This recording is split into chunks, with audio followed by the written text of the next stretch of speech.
자, 이번 시간에는 신용장 접수에 관해서 말씀을 드리겠습니다. 신용장 접수란다는 게 아니고 셀러하고 바이하고 계약을 체결해서 자기 거래은행에서 얻은 거에 신용장을 만약에 보내주기로 했다. LC로 오픈하기로 했다. 그럼 신용장을 보내오겠죠. 그럼 셀러가 신용장을 받고요. 그렇게 따지면서 이렇게 신용장을 받는다는 겁니다. 그죠? 이건 우리가 셀러 입장의 신용장 접수라고 합니다. 자, 그래 받았습니다. 자, 그러면 어떻게 될까요? 신용장을 검토를 해야겠죠. 검토란 이야기는 뭐 있죠? 내가 여기서 계약할 때는 계약서를 합니다. 계약할 때는 내가 뭐 했습니까? 개당 100원이라고 그랬는데 계약에는 갑자기 일시상에는 개당 95원으로 와 있다든지 내가 납기가 좀 넉넉하게 5월 30일인데 여기는 한 5월 10일이라든지 이런 부분들이 좀 많이 있겠죠. 뭐 수량이 바뀌었다든지 이런 것들이 원래 내가 계약했던 거와 신용장이 같은지를 확인해야 되겠죠. 그래서 신용장이 도착했다라고 해서 무조건 선적 준비라고 하는 것이 아니라 반드시 점검을 해보라고 그랬죠. 아닐 경우에 어찌 됩니까? 정정을 요청해라. 어멘더먼트다 그랬죠. 아멘드한다 소리 많이 합니다. 자, 이렇게 우리가 말씀을 드리는데 요건 가장 기본이고요. 요건 기본이고 그 이상 우리 해야 될 부분이 뭐냐면 신용장에 나오는 그런 문구들을 잘 보셔야 된다. 그래서 신용장의 함정 문구란 것은 뭐냐니까 수출사하고 그죠? 이 사람의 수출상의 뜻과 관계 수입상이나 개설은행이 나름대로 일방적인 자기의 필요한 행위로서 수출상의 선적이나 내고 자체가 안 되도록 그렇게 문구를 명개한 경우로 말한다. 그 말은 뭡니까? 밑에 보시는 것처럼 그 문구가 어떤 특수 조건이 수입업자가 악용한다는 건 뭡니까? 수입업자 악용은 뭘까요? 대금 지급을 거절한다든지 또는 적게 준다든지 이런 등등이겠죠. 이렇게 해서 뭐 됩니까? 셀러에게 피해를 입히는 걸 말하겠죠. 이런 부분들이 바이어가 악용할 수 있는 부분들이다. 그럼 이런 우리가 신용장의 함정 문구가 어디 있는가 한번 잠깐 다시 보겠습니다. 바로 그 뒷부분에 교재가 나와 있죠. 자, 신용장을 보시니까 이 신용장이 이제 누누이 말씀드린 이 스위프트 방식 신용장이랬죠. 스위프트에서 LC 원본이 왔습니다. 그리고 개설은행이고요. 이 은행은 재미있게도 통지은행이 아니라 우리가 뭐라 그랬습니까? 이 신용장이 지금처럼 신용장이 페이먼트 신용장이다 보니까 이것이 우리가 지금은행이 되어버렸습니다. 자, 그런데 이런 내용들이 지금 수량이 어떻고 가격이 어떻고 나왔는데 여기까지는 좋은데 자, 그 다음에 나오는 게 하나 있죠. 여기 보시니까 여기 선적 서류는 뭐뭐 달라. 여기까지는 좋은데 여기서 47회 보시면 뭐 있습니까? 어디셔널 컨디션이 있죠. 추가 조항이 있습니다. 이 어디셔널 컨디션을 다른 말로 하면요. 우리가 어디셔널 컨디션 또는 other 컨디션 또는 뭡니까? 스페셜 컨디션이라고 부르기도 합니다. 특수 조항들이죠. 추가 조항이죠. 뭐냐? 너하고 나하고 이렇게 앞에서 개당 얼마다, 수량이 얼마다 라고 하고 거기에 해당되는 선적서를 달라. 여기까지는 정상적인 거리인데 그 나머지 바이어가 셀러에게 내가 원하지 않았던 것, 서로 합의가 없었던 내용들을 여기다 추가로 넣을 수 있다는 겁니다. 이게 지금 추가 조항입니다. 이런 자리에 뭐를 넣는다고요? 셀러가 지킬 수 없는 그런 조항들을 넣는 것을 뭐라 합니까? 수입자가 악용할 수 있는 그런 특수 조건이다 그런 겁니다. 그럼 이 신용장에 악용할 수 있는 거냐? 그건 없는 것 같습니다. 뭐죠? 프라이튼 인슈런스가 여기에 애플리컨트가 있는다. 다시 말해서 요거는 뭐였습니까? 다시 말해서 FOB 조건이죠. FOB 조건이니까 어떻게 됩니까? 당연히 여기서 보시는 것처럼 이렇게 보험이라든지 그 다음에 운임이라든지 등은 바이어가 부담합니다. 당연한 거죠. 그 문제가 없네요. 그 다음에 쇼폼비엘 are not acceptable. 이건 뭐냐면요. 우리가 정식 신화증권은 인정해도 약식신은 안 받겠다. 큰 문제는 없습니다. 이런 게 왜 이런 이야기 하냐면 우리가 선화증권에 다시 말씀드리겠지만은 주로 이제 어느 정도 풀 컨테이너일 경우에 한 컨테이너일 경우에 아무래도 금액이 좀 크겠죠.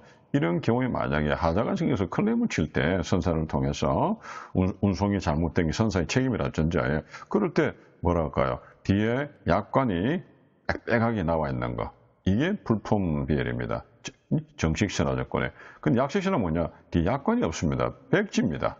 그래서 우리가 블랭크 백비엘이라고 소리를 하는데요. 이런 경우는 그 약관이 있어야 뭘 어떻게 내가 뭡니까? 클레임을 제기할지 알 수가 있을 거 아니에요? 근데 없다 보니까 나중에 누구에게 선사 요청하다 보면 선사가 한꺼번에 잘 안 줄 수도 있고 오래 걸릴 수도 있죠. 그럼 나는 빨리 클레임을 제기했는데 이런 여러 가지 등등이 내게 좀 불편할 수도 있죠. 그래서 바이 입장에서 나는 그런 약관이 안 나와 있는 약식선화증권 안 받을래요 할 수도 있고 그럼 큰 문제는 없죠. 세 번째 LC죠. 신용장 번호는 모든 선적 서류에 기재되어져야 됩니다. 이것도 문제가 없죠. 왜 그러냐면 선적 서류에 특히 상업송장에는 신용장 번호가 들어가야 되고요. 그리고 신용장 번호가 들어갈 자리가 없는 포장민서에서도 그게 아들 레퍼런스에 넣으면 되고요. 또 선화증권에도 보험증권에도 어디입니까? 원산지생명서에도 등 들어가고 선적서류는 아니지만 뭐가 들어가요? 환음에도 들어갑니다. 이렇게 넣어달라는데 큰 문제가 없죠. 여기에서는 큰 문제가 없네요. 그래서 우리가 점검을 할 때는 앞에서 우리가 금액이라든지 단가라든지 수량이라든지 선적 기간이라든지 이런 것들은 우리가 당연히 봐야 되고 추가적으로 조심해야 될 게 셀러 입장에서 혹여나 바이어가 이런 부분을 장난을 치는지 보는 것이 바로 어디셔널 컨디션 또는 other 컨디션 또는 스페셜 컨디션은 추가 조항들입니다. 자, 돌아가겠습니다.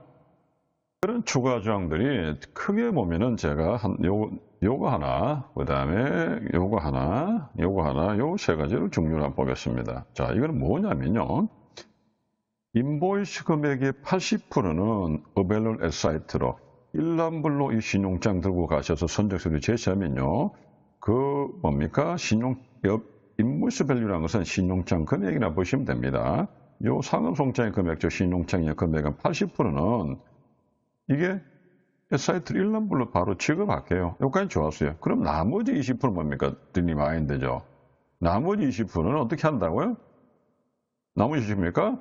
내가 바이어가 그 제품에 대해서 만족을 하면은 검사하고 나서, 그죠? 만족하면 돈 줄게. 그럼 바이어가 만족 안 하면 어찌 됩니까? 돈 안 주겠다는 거죠. 이거는 이 자체로 문장을 봐서는 큰 문제가 없지만은 이 문장을 오도해 줄 경우에 자의적인 해석에서 어떻게 되죠? 바이어가 내가 물건이 마음에 안 든다 라고 해버리면 20%는 안 주겠다는 의미입니다. 그래서 악용할 수 있는 문구라 말이죠. 이런 것들이 우리가 특수 조건이라는 겁니다. 두 번째, 검사 보고서를 반드시 바이가 지정한 에이전트에게 받으라 그래놨죠. 당연히 그러면 현재 수출지에 누가요? 수출자의 대리점이나 지사가 없으니까 수출자가 지정한 바이어의, 그죠? 수입자가 지정한 바이어의 에이전트가 검사는 맞습니다. 일반적으로 맞는데, 그런데 한번 상상해 보세요. 이 회사가 바이의 지사라든지 대리점이 아니기 때문에 어떤 걸까요? 내가 너인데 어떤 수수료를 받아 먹고 살려면은 어떻게 될까요? 눈치 좀 봐야겠죠, 바이에. 그래서 내가 조금 더 까다로워집니다. 다시 말해서 인스펙션 자체가. 이런 게 있겠죠. 그래서 우리가 흔히 말해서 그런 우리 바이가 지정한 그런 에이전트가 검사를 해서 성인이 나야 된다는 거거든요. 그러면은 내가 쉽게 승인 내주면 바이가 뭐랍니까? 내가 너인데 에이전트십을 내줬더니 너가 쉽게 내 돈, 네 돈 아니라고 함부로 주네? 그럼 다음부터 계약 안 하겠죠. 계약을 파기해버린다든지. 그럼 나로서는 힘들잖아요. 그래서 상당히 까다롭게 합니다. 그러다 보면 셀러가 힘이 들죠. 그래서 만약에 사인을 안 해주면 어떻게 됩니까? 돈 못 받다는 거죠. 왜? 네가 승인을 해야만이, 사인을 받고 승인해야만이 어찌 됩니까? 돈을 주겠다는 조건이거든요. 그러면 둘이서 우리 셀러하고 바이하고 우리 바이 에이전트하고 둘이 짜고 안 해줘버리면 돈 못 받는 거죠, 셀러가. 이렇게 했을 때 악용할 수 있는 부분이다 라고 이야기하는 겁니다. 자, 세 번째 봅시다. 가장 많이 쓰는 것 중에 하나가 또 뭡니까? 선적에 대한 것이 추가 지시를 따라가라는 거죠. 그런데 그러면은요, 내가 내고 할 때도 추가 신용장의 그 추가 지시를 내가 따라서 내고 하라는 이야기인데, 그럼 어떻게 될까요? 자, 이렇게 봅시다. 자, 신용장의 선적 기간이 5월 31일입니다. 5월 31일 안에 우리가 선적하고 요 날짜로부터 며칠이니 앞에서 배운 게 있죠. 뒤에서 우리가 계산을 한번 해보기라고요. 우리가 5월 30일 안에 요 해다면은 그 다음 여기 뭐죠? 내가 그 며칠 안에 일시상에서 며칠 안에 우리가 서류를 제시하는 거 있잖아요. 그래서 두 가지 있잖아요. 신용장이. 첫 번째는 네가 신용장의 제조건과 일치하는 선적 서류를 제시하고 그 서류가 일정 기간 내에 제시를 했죠. 어떤 기간에? 신용장이 나온 대로. 그렇게 하고 싶은데 이 신용장이 나오는 기간은 무시해버리고 셀러가 바이의 추가 지시를 받아야 되는 거죠. 선적하는데. 그러면 바이 연락을 안 했습니다. 그럼 뭐 어떻게 됩니까? 연락이 미안합니다. 바빠서 연락을 못 받았네요. 라고 만약 6월 1일 날만 연락했다 칩시다. 어떻게 될까요? 지나버렸죠. 그러면 지내요. 물건 안 보냈잖아요. 그죠?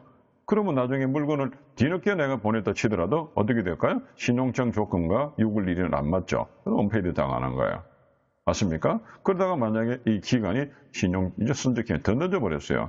그러면 나중에 신용장 이후 기간이 있습니다. 그러면 어떻게 될까요? 자동적으로 신용장이 끝이 나죠. 끝이 난다 뭡니까? 은행이 대금 지급할 의무가 없죠. 그러면 어떻게 됩니까? 셀러하고 바이하고 당사자 관계로 되어보이죠. 뭐처럼 송금 관계처럼. 그럼 바이가 뭐라 할까요? 야, 이 신용장 끝났으니 내가 돈 줘야 되는데 물건 보니까 이렇고 저렇고 안 좋더라. 좀 깎자. 이런 문제가 생길 수가 있습니다. 그래서 이런 부분들이 겉으로 볼 때는 별 게 아니라도 상당히 조심해야 될 부분들이라는 거죠. 예를 들어서 만약에 또 1번 같은 경우는요. 이런 경우는 우리 뒤에서 좀 세세하게 우리 선화증권에서 다뤄야 될 부분인데 만약에 우리 선화증권에서 반드시 풀 컨테이너 할 때는 한번 듣고 지나갑니다. 뒤에서 말씀드릴게요. Shipped Red Account. 다시 말해서 이 컨테이너에는 셀러지가 계산하고 셀러지가 실었습니다라고 봐도 LCL 금지, 다시 말해서 풀 컨테이너 한 덩씩 넣게 되어 있습니다. 이걸 빼라. 그러면 어떻게 될까요? 선사부 책임지라는 거거든요. 근데 선사는 컨테이너에 뭐가 된지 몰라요. 왜 그럴까요? 뒤에서도 세세하게 말씀드리겠지만 소량한 물일 때는 트럭으로 실어서 CF수로 하지만은 이게 컨테이너를 가득 채울 때는 이미 시를 해서 잠금 장치 이 상태로 가져온다 말이에요. 그럴 때 시를 뜯을 수 있느냐? 못 뜯습니다. 근데 세관에서도 거의 검사가 끝났다든지 세관에 검사가 필요 없는 제품은 뜯지는 않습니다. 그런데 선사 네가 마음대로 뜯어요? 못 뜯죠. 그러니 이 안에 뭐가 들었는지 알 수가 없잖아요. 그래서 뭡니까? 그 컨테이너 안에 CFG가 그게 뭡니까? 보도마크 100박스라고 하고 지가 실었거든요. 그러니 나는 책임 안 지겠다는 의미거든요. 이 말이. 이 말을 빼라는 얘기는 선사가 책임지라는 얘기네요. 그럼 선사는 책임 안 집니다. 이런 말을 빼라면 선사가 발언 안 하겠죠. 그럼 내가 발행 못 받으면 어쩌면 셀러가. 그럼 돈 못 받는 거죠, 뭐. 그죠? 그 다음에 밑에 보시니까 LC가 어찌 됩니까? 여기 뭐 당국으로부터 승인을 받아야 된다. 수입 승인을. 수입 승인을 못 받으면 LC 안 주겠다. 그럼 수입 승인 못 받았다는 전제를 해서 야, 못 받았거든? LC를 못 하겠다. 그럼 왜 이런 이야기를 할까요? LC를 하게 되면 단가가 뚝 떨어지잖아요. 그리고 나중에 못 받았단다 하고 난 나중에 내가 송금 방식으로 외상 방식으로 해버리고 요 단가 그대로 합시다. 그럼 무엇이 됩니까? 곤란하죠. 왜요? 신용차 은행이 돈 주니까요. 바이가 돈 주면 외상이 아니잖아요. 확실히 돈 받을 수 있잖아요. 그래서 어찌됩니까? 나는 이 신용장 할 때는 바이인데 호조권을 주는 거죠. 납기도 좀 맞춰주고 가격도 떨어뜨려주고 그거만 솔쩍 빼먹고 나중에 내 몰라를 한다 이 말이죠. 그런 건 아니다는 거죠. 자, 그 다음에 대금 지급을 신용장에 연관시킨다든지, 그죠? 그래서 이렇게 여러 가지 신용장에 여러 가지 연관시켜가지고 대금 지급을 한다. 이런 거. 그 다음에 등등 이런 게 좀 보시니까 우리가 밑에 마지막으로 보시면은 특정 선박의 태우라든지 이런 부분들, 그죠? 그리고 앞으로 그 선박이 어떤 선박인지를 통제하겠다. 통제 안 하면 어쩔 건데요? 못 실잖아요. 이런 부분들이 아무것도 아닌가. 그 겉에는 뭐 그냥 괜찮은 조항처럼 보이지만은 내가 악한 마음을 먹으면 얼마인지 이게 뭡니까? 악용할 수 있는 조건이라서 이런 부분들을 신용자 함정문구다. 다른 말로 컨디셔널 애시다라고 부른 겁니다. 왜? 조건부 애시다고. 자, 이런 경우 조심하셔야 됩니다. 자, 우리 지급 명령 조건이라는 게 뭐냐니까요. 자, 여기서 지급 금지 명령의 문칙이라는 소리는 뭐냐면은 이렇게 한번 설명을 해봅시다. LC를 열었습니다. 셀러하고 그 다음에 여기 보시니까 여기에 우리가 셀러고 바이어고 여기에 셀러의 거래량이 기본액이 그죠? 여기 시탱을 봅시다. LC를 오픈했어요. 근데 어떻게 했냐? 두 컨테이너 했어요. 한 컨테이너, 한 컨테이너. LC를 오픈했습니다. 이랬을 경우에 이 컨테이너를 내가 물건을 가져왔는데 컨테이너를 내가 따보지 못하고 LC를 받았을 때는 어찌 될까요? 뭘 해야 됩니까? 내가 대금을 지급해야 되죠. 여기서 바이어가 대금을 지급하면은 뭐를 줘요? 거기에 합당한 서류를 주겠죠. 그 서류를 받아서 이 컨테이너를 내가 이렇게 통관시켰습니다. 와서 문을 탁 열어보니까 산업쓰레기다. 다시 말해 산업쓰레기 나왔다 칩시다. 이거 뭔가 잘못됐네요? 라고 어디 가서 합니까? 이걸 어디 가서요?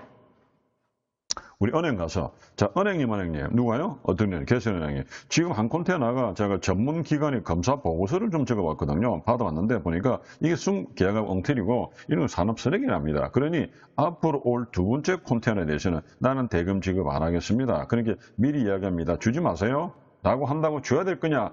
아니면 안 줘야 될 거냐는 문제가 생기죠. 왜? 이렇게 두 개를 파쇄할로 들어왔는데 한 컨테이너가 지금 하자가 생겼어요. 그럼 두 번째 컨테이너 줄 거냐 말 거냐 이 말이죠. 그럴 경우에 이런 경우 어떻게 될 거냐? 줘야 됩니다. 왜 그럴까요? 신용장에서는 우리 추상성원칙 뭐랬죠? 네가 물건을 하고 내가 검사를 해서 매입은행에 검사하는 것이 아니라 나는 선적 서류만 맞으면 돈을 주는 거죠. 서류가 맞기에 내가 너희들 주고 대금을 청구한 겁니다. 나는 물품 검사는 기관이 아니거든요. 그래서 컨테이너 뭐든지 몰라요. 거기다 시를 해버리면은 내가 확인할 수가 없습니다. 그래서 무조건 돈을 줘야 됩니다. 이게 이제 우리 신용장의 어떻게 보면은 바이어 입장에서는 굉장히 함정이죠. 좀 전에 바이어가 자기 조건을 그대로 셀러가 만약에 사기를 쳐버린다면요. 이런 경우에 바이어가 내가 그대로 사기를 당하는 겁니다. 그래서 이런 경우에 또 첫 번째는 은행 보고 돈 주지 마세요. 줘야 됩니다. 두 번째 어떻게 될까요? 은행에서 뭐라 그러냐. 우리는 달라면 줘야 되니까요. 저 법원에 가서 판결문을 가져온다면 판결문을. 돈을 주지 마라고요. 그게 채권 판결문 갖다 주면 되느냐? 그럼 갖다 주면 은행은 돈 안 주냐? 그래도 줘야 됩니다. 왜 그렇죠? 각 나라의 상법을 따지지 말고 어떤 규칙을 통일해보자 그랬잖아요. 그러면 어떻게 됩니까? 누구 나라 법을 따지는 한 법을 따지는 게 아니라 이 규칙이 이어가는 거죠. 그럼 신용장 규칙이 보니까 무조건 돈을 주게 돼 있습니다. 안 주면 서류 안 주거든요. 그죠? 엄매적으로 안 주면 어떻게 될까요? 담보 잡아놨잖아요. 담보 처리해버립니다. 이럴 경우에 유일하게 미국에서는 이게 뭐랍니까? 사기라고 만약에 전제한다면요. 그럴 경우는 사기 거래 때문에 이게 지급 금지 명령이 가능하다는 건데 나머지 나라 어느 나라도 그런 게 없다는 거죠. 그래서 이런 경우에 사기를 당할 수 있다라고 말씀을 드리는 겁니다. 조심하셔야 되겠죠. 자, 그 다음에 두 번째가 제가 이렇게 말씀드렸죠.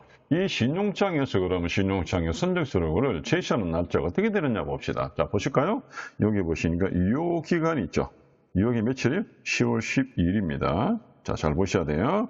그리고 두 번째가 무엇이냐면은 여기 보시니까 최종 선적 일자가 있죠. 이게 보니까 며칠이요? 9월 27일입니다. 9월 27일.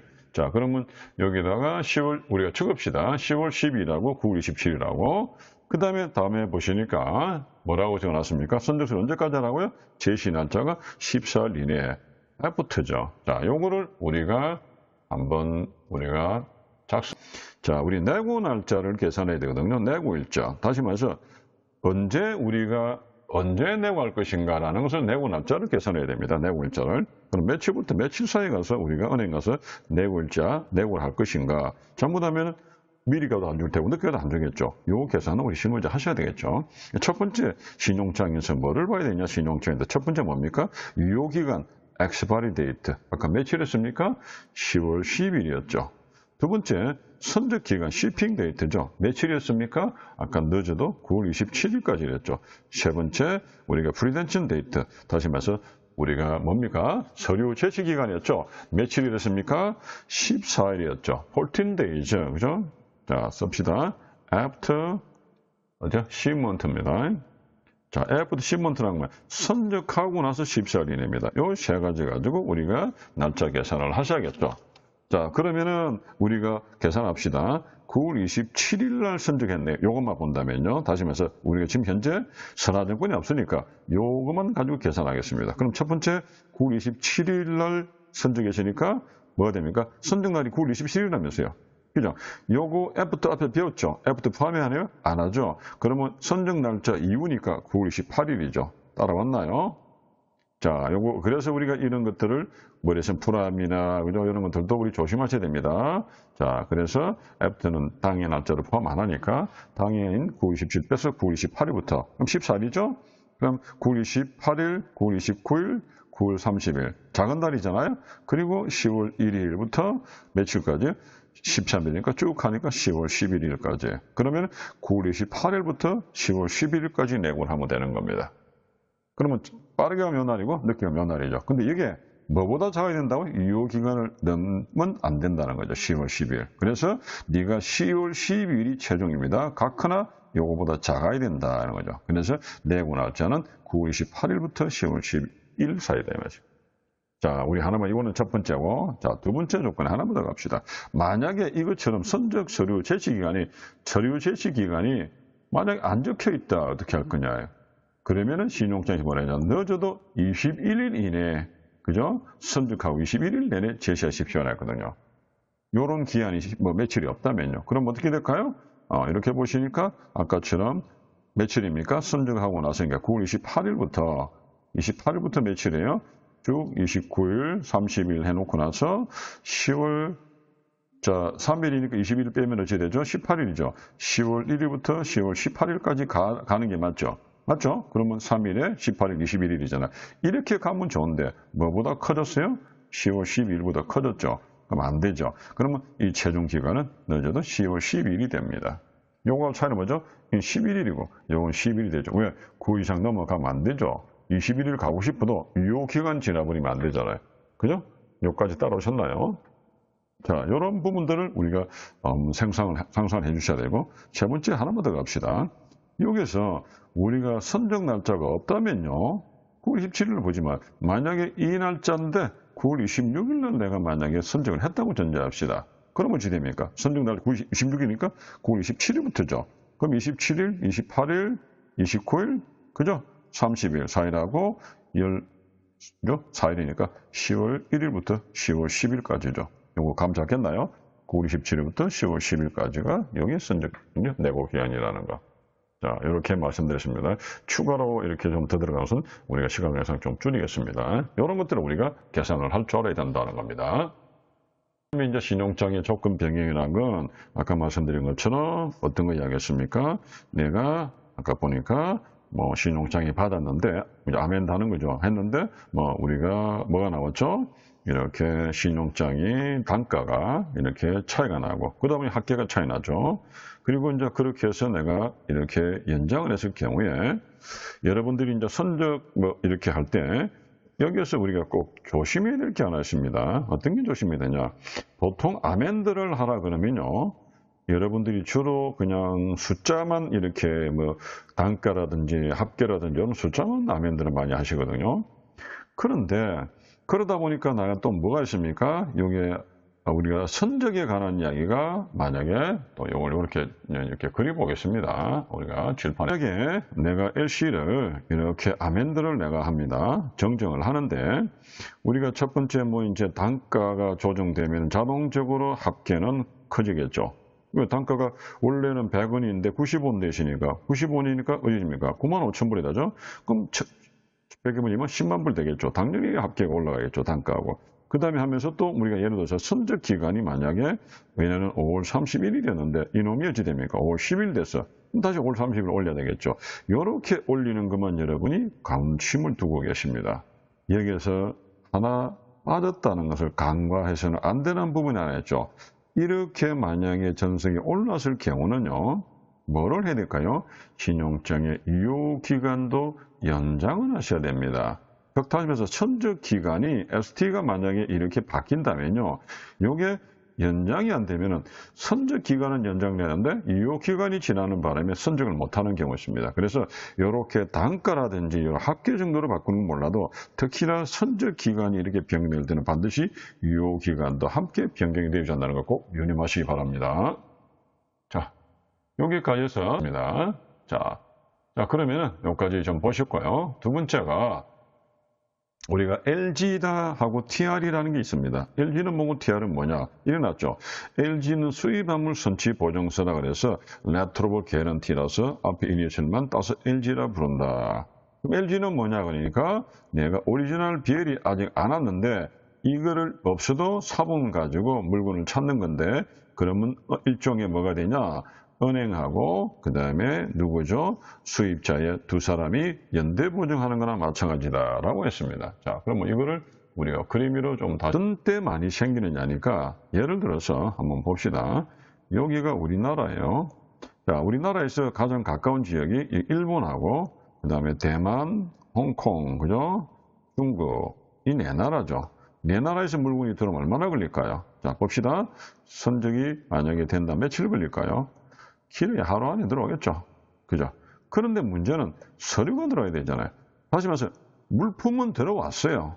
어디에? 시와에 오세 창고에 들어왔는데 뭐가 없어요? 서류가 없어요. 며칠 걸려요? 앞에서 그런 이야기 했습니다. 만약에 이게 우리가 들어오려면은 여기에서 이게 지방에서 다시 말해 수도로 베이징으로 갔다가 서울에 갔다가 다시 부산으로 내려오죠. 그러면 이렇게 날 때 최소한 한 3, 4일이 걸린다는 거죠. 그러면은 나는 배는 들어와서 물건은 보세 창고에 들어앉아 있는데 이 창고에 있습니다. 물건이 뭐가 없어요? 서류가 없어서 물건을 못 찾는 겁니다. 그러면 이 화물들이 만약에 일반적인 공산품일 때는 큰 문제가 없겠는데요. 이게 농수산물 표준뱀이에요. 만약에 화해다, 꽃입니다.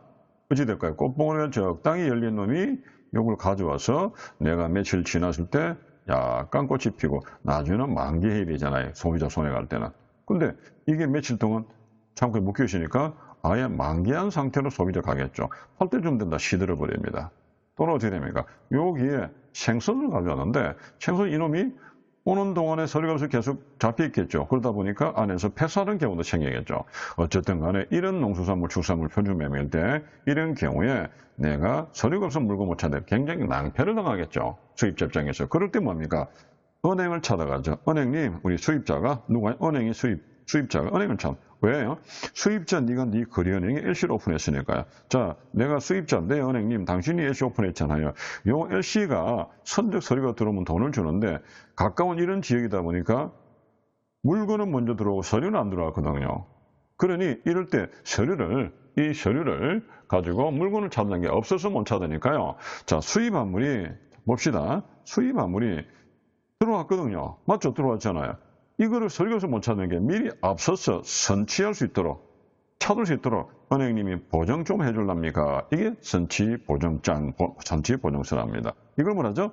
Letter of Guarantee, LG라죠. 개런티 누가 개런티예요? 은행 네가 개런티 해달란 그런 서류다 이 말이죠.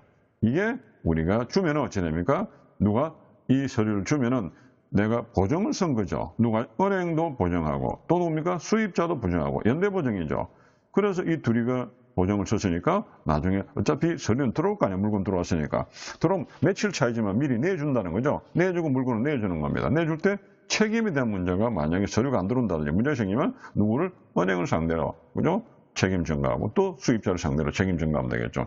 그럴 때 바이앤리인데 미리 화물을 내줌으로써 너에게 편리를 주는 대신에 내가 혹여나 만약에 대비해서 모르니까 니네 은행에 가서 보정 쓰고 니도 보정 쓰고 연대 보정 써서 서류를 가져온나 LG라는 걸 그러면 내줄게. 그러면서 만다 나중에 서류 원본이 오면은요 원본 LG 원본을 도로 가져온나 이 말이죠. 그죠? 자 다시 말해 LG가 BL이죠. BL 원본을 가져온나 그러면 네 업무는 끝난다 이런 겁니다. 자 그게 지금 우리가 LG라는 거죠. 다시 말해서 수입 화물이 화물은 들어왔는데 서류가 아직 없어요. 물건을 못 찾으니까 이 수입 화물이 없이도 다시 말해서 이 서류가 아직 없다죠. 서류가 아직 없습니다. 서류를 제시해야 물건 찾는 한선 서류가 아직 안 들어왔거든요. 그래서 서류가 없이도 내가 미리 물건을 찾을 수 있도록 왜 오랫동안 나누면 하자가 생기잖아요. 당신 은행님이 보정 써주세요 이 말이죠. 그래서 연대 보정의 일종이다라고 하죠.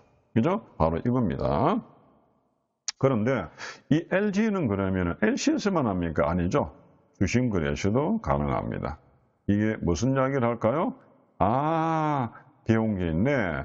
주심하고 신용장은 은행이 개입하네. 그래서 우리가 환음이란 걸 만들었죠. 이 환음을 만든다는 은행을 개입하려는 거죠. 그래서 신용장과 뭐가 나오죠? 주식거래는 둘 다 LG가 된다면. 그럼 하나 남았죠. 송금거래는요. LG가 안 됩니다. 왜? 네가 은행에 개입 안 하잖아요. 요거 이해하시겠어요? 그래서 송금 방식이처럼 그럼 이렇게 들어 어떻게 합니까? 그래서 이럴 때는 정상적인 원본의 오리지널 BL을 가져오지 않고 송금 방식을 어떻게 들어가죠? 스랜드 BL이라는 걸 통해서 이런 걸 스랜드 BL이라고 스랜드라는 그런 도장을 지킨 그런 그죠? BL을 뭐로요? 팩스나 메일로 주고받아서 통과합니다. 즉 원본의 서류가 없이 이 그죠? BL을 팩스나 메일로 바이의 셀러 직접 주는 게 아니고 뒤에서 다룰 겁니다. 누굴 통한다? 셀러의 운송회사가 바이의 운송회사에게 주면서 바이 운송회사야 이 물건 나중에 네가 물건 찾으러 바이가 물건 내줘라고 그렇게 명령을 하는 겁니다. 이렇게 하면 어찌 됩니까? 팩스로 가니까 메일로 가니까 굳이 서류 오는 시간 필요 없죠. 그러니까 굳이 뭡니까? LG가 필요 없습니다. 자, 요게 하나 보시면 되겠고요. 그리고 LG를 하게 되면요. 누구를 위해서 한 겁니까? 수입상을 편리해 준 거죠. 그래서 나중에 서류를 받아보니까 서류가 하자가 생겼어요. 그래도 네 하자에 대한 언페이드를 할 수 없는 게 그런 게 하나 있다는 걸 보시면 됩니다. 자, 그 다음에요. 우리가 뭡니까? 우리가 LG에서도 항공화물에 대해서도 들어올 때 LG가 가능하냐 그러면요. 가능합니다. 그리고 꼭 LG가 아니라도 항공화물은 반드시 항공화물 인도 승낙서랑을 받아야 물건을 내어준다는 걸 조금 기억하시면 좋겠습니다. 자, 그리고 대도라는 걸 보겠습니다. 대도가 뭐냐? 큰 도둑놈이 아니고 대도, 넘겨준다는 거죠. 누구에게 넘겨주느냐? 운송 서류를 넘겨줍니다. 누구에게? 트러스트 리시프트. 믿을 만한 사람에게 서류 주는 거죠. 은행 누구 믿어요? 돈 있는 사람 믿죠. 신용 있는 사람. 돈 없는 사람, 신용 없는 사람은 은행이 안 믿습니다. 그러니 누가? 바이어가 돈 있습니다. 그런 것이 돈이 있다는 것은 담보를 잡고 내주겠다는 거죠. 그게 뭐니까 밑에 보니까 여러 가지 담보들이 좀 나오겠죠. 밑에 보시니까. 자, 그래서 요게 만약에 음대금을 결제하기 전이라도 수입화물을 처분한 그런 기한부 신용자의 경우에 쓴다 이 말이죠. 자, 이 이야기 무슨 말이냐? 이렇게 말할게요. 잘 보세요. 여기가 우리가 기업은행입니다. 셸레이 거래은행. 여기가 우리가 냅니다. 시트은행, 바이어 거래은행이죠. 여기가 어디 됩니까? 여기가 매도인입니다. 여기가 누구죠? 매수인이에요. 그러면 어찌 되면 이렇게 LC를 오픈했죠. LC가 이렇게 와고 이렇게 와서 LC가 해서 이렇게 해서 선정을 했습니다. 우리가 선정을 했다 칩시다. 그럼 서류가 나오겠죠. 선정했으니까. 자, 이 서류를 내가 이제 주고받고 대금을 이제 LC를 주고 서류 주고 대금을 주고받았습니다. 자, 그런데 이렇게 서류 주면은 대금 주는 거 있죠. 서류 주면 돈 주는 거. 이게 뭡니까? 사이트죠. 사이트만. 이게 매입신용장이 S사이트라 부르고 기한부 우리가 지급신용장에는 뭡니까? 사이트 페이먼트라 부르죠. 그러면 이게 1년분이죠. 서류 주면은 다시 말해서 서류 주면은 바로 돈을 주는 거. 이런 경우는 큰 문제가 없어요. 그런데 만약에 유산소 방식이라 칩시다. 유산소. 서류 주면은 며칠 있다 주기로 했어요? 30일 있다 주기로 했어요. 60일 있다 주기로 했어요. 90일 있다 주기로 했습니다. 그러면 이 30일, 60일, 90일 동안 서류는 어떻게 될까요? 은행이 키핑하고겠죠. 그죠? 근데 은행이 가지고 있을 분들, 이게 뭐 필요 없으면 은행이 장사하는 회사가 아니겠다? 별 필요가 없죠. 분실하면 또 어떻게 할까요? 완전히 곤란해집니다. 그래서 어떻게 할까요? 이 서류를 매수인 보고, 매수인이 이런 이야기죠. 은행님, 그 서류 가지고 있어봐야 당신 필요 없잖아요. 그건 나한테 주면 안 될까요? 라고 물어보겠죠. 그래, 드릴게요. 서류 주면 어찌 됩니까? 물건이 도착해 있으니까. 물건 찾을 수 있잖아, 선적한 거. 그죠? 뭐 때문에 못 찾아요? 서류가 없었어. 근데 앞에서는 LG는 뭡니까? LG는 서류가 없어 물건을 못 찾대. 내가 LG도 역시 마찬가지로 보증 썼죠. 담보라는 거. 연대보증 쓰고 나서 나중에 물건 찾아서 보통 한 14일에서 20일 사이죠. 21일 사이 이렇게 돈을 갚으면 됩니다. 자, 후불 이제 되죠. 자기 입장에서. 그래서 굉장히 신용이 있어야 된다. 그런데 이렇게 우리가 TR은 뭐냐 하니까 바로 이겁니다. 네가 외상으로 가졌을 때 서류는 은행에 키핑하잖아요. 그 서류를 내가 넘겨주는 거죠. 이게 뭐죠? 대도라는 거야. 믿는 바이어에게. 이게 추가로 네가 담보 하나 쓰는 거죠. 미리 줬으니까. 그러면 이 서류를 가져가서 물건을 팔아서 그 날짜에 30후에 60후에 결제하면 되는 겁니다. 아무나 줄까요? 믿는 사람에게 주는 거죠. 그럴 때 역시 또 한 번에 담보를 잡는 겁니다. 이렇게 해서 우리가 언제 나온다고요? 기한부 신용장일 때 외상으로 줄 때는 내가 서류가 개설형에 키핑되어 있는 것보다 바이어를 줘서 빨리 물건을 찾아서 팔아서 30일 안에 갚고 60일 안에 갚고 90일 안에 갚으면 되죠. 은행으로서는 서류 보관할 필요도 없고 또 내가 또 바이어의 편리를 봐준 역할. 이렇게 은행이 우리 수입자에게 믿으면 뭐를 믿어요? 담보를 그죠? 신용을 믿으면 서류를 내주는 것을 대도라라고 이야기합니다. 자, 그런데 아까 LG라는 소리 했죠. 이제 지금 TR이란 말 했죠. 대도는 대도로서 끝나고 LG는 LG로 끝나야 되는데 재밌게도 현장 실무에서는 LG를 하면요. TR이 동시에 발생됩니다. 왜 그럴까요? 네가 나에게 뭐 했습니까? 서류를 네가 돈을 안 줬는데 서류를 가져갔잖아요. 요거죠. 돈 안 주고 서류 가져간 거죠. 그러면 네가 언제입니까? 나중에 한 14일에서 20일 사이에 돈을 준다면서요. 그러면 외상이죠. 그럼 내가 믿어야 내가 내줄 거 아니에요. 그래서 LG 신청하면 동시에 TR도 같이 신청해서 두 개가 동시에 이루어져야 LG에서는 서류를 내주죠. 왜? 돈 안 주고 물건 서류 가져갔잖아요. 그거는 나중에 TL이잖아요. 그런데 결과적으로 TR처럼 유산소처럼 돈 안 주고 서류 가져온 거죠. 네가 어차피 지금 LG한테서 지금 당장 돈 준 거 아니잖아요. 내일 모레 줄 거 아니잖아요. 어찌 됩니까? 너희도 14일, 20일 사이에 나중에 줄 거죠. 그러니까 어찌 됩니까? 외상이죠, 유산소. 그래서 TR이 같이 일어납니다. 자, 여기까지 해서 여러분들이 1차 우리 계약에 관한 내용들은 모두 종료하는 걸로 하겠습니다. 자, 마치겠습니다.